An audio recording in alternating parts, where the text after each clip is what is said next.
it was being basically moving till January 1st, 2018, the removal of that temporary parking lot. It was coming up this spring. Yeah, it's next May month. 1st, I Yeah. think. Okay. Okay. No, that was the only question I had. Yeah. That's it? That's it. Drew? And again, this is only the extension. I get that the 5-foot dedication won't really be needed because overall, when the thing goes, the entire thing's going to be dedicated back and there'll be public access over the Right. whole. Yeah, the current plan that's working its way through staff calls for a 20-foot wide. Okay. It's not linear anymore. That's Yeah, one of the yeah, reasons it- we don't want to move it. It kind of snakes around, Yeah. a little bit more interesting of a design by the, for the linear park. And so it didn't make a lot of sense to convey land and swap it back and move it in a different location with easements. So this fits better with what's being going through staff right now. You good? John? Yeah, for now. 20 months. Bob? You put us in a difficult position because I don't approve of turning the right-of-way from city property to private property. I want Riverwalk owned, the right-of-way for Riverwalk owned by the city, not an easement. I want Halifax Drive, the 50-foot right-of-way, to be maintained.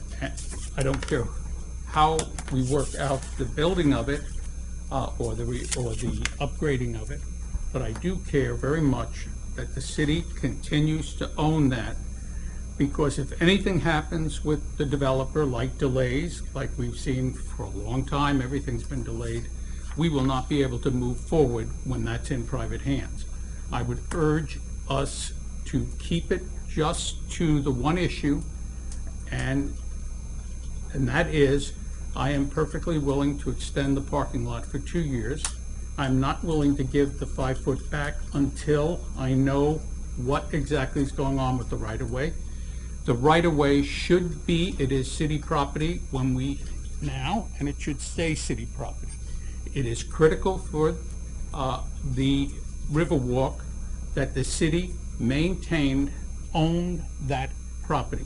Because if anything happens in the interim and the project does not move forward, we find ourselves in a very interesting situation where we have given away our own property and we're sitting there with no way to move forward with Riverwalk. Because it is my plan, and I think from what I've heard of the council, it's our plan. We're moving forward. We're building Riverwalk. We're going to have it. I'm not waiting to 2020 to move to the second and third issue. So I do not want to enter into an agreement that suggests that we're going to turn over to the developer our rights and interest in the actual Halifax Drive. I am certainly willing to work with the developer. I'm willing to give them whatever needed easements. I'm also willing to instruct the city manager in his negotiations to swap properties, limited amounts of properties, so you can get the traveling amount. But to give away the actual ownership of the property in this particular environment of delays and the like, I cannot go there.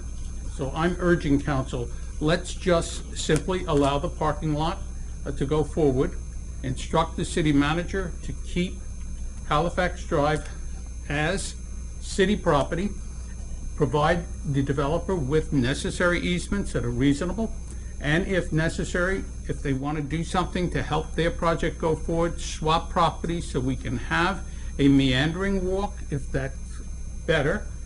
I think that's far better, and we maintain the actual ownership of that property and continue to maintain it. And I'm not talking about that. I'm only talking about the right-of-way. I'm not talking about the funeral home property. Okay. The motion would have to be amended then. Ben? Yeah, that's what I was going to talk about, that funeral home property. The last time that subject came up, I think I recommended that we go out for bids, not on the value of the funeral home, because I know it cost us $700,000 back then. But what I was trying to figure out is the value of the land that we were going to give them, Caldwell Funeral Home, and we were going to get back some land along Halifax, and I wanted to know the value of the land that we were getting back. And I guess a year later, we're still at that same point, because here, according to this, the applicant has also proposed removing the requirement for the dedicated 5 feet of land, and that goes down a little further. There are ongoing discussions with the city about transferring ownership of the Caldwell Funeral Home on Ridgewood to the applicant, and in return, the city would be granted an easement over a linear park of around 20-foot pedestrian walk. Okay, and what I'm saying is, I agree with what Mr. Ford said, but I don't understand how we can go to that next step without first finding what we're changing in dollars, because $700,000 went for a funeral home that wasn't worth $700,000. Not even close. So I don't want to now give that $700,000 funeral home away for some property along Halifax Drive that isn't worth $700,000 in today's market. So that's my position. But before someone says the value at the $700,000, to understand what you were buying at the time you were buying and what the implication was. So when someone this isn't worth, I'm sure you bought a car today that isn't worth what it was when you purchased it. The fact is that was part of the negotiation. City Manager, you'd like to speak to this issue? Just to clarify on the fait accompli of the possibility of giving something away and having it fall through, I believe in our contract that the property, Margaret, will go in some type of escrow, and if everything goes south, which I hope it doesn't, because we're trying to move forward down there, that land, the Halifax Drive, would revert back to city. If everything proceeds as the partnership is hoping and planning, then that park, that walkway, linear park, will be built, maintained, and security provided by the developer. So in addition to the having it built, we will have for quite a long period of time maintenance and security done by the developer and not by the city.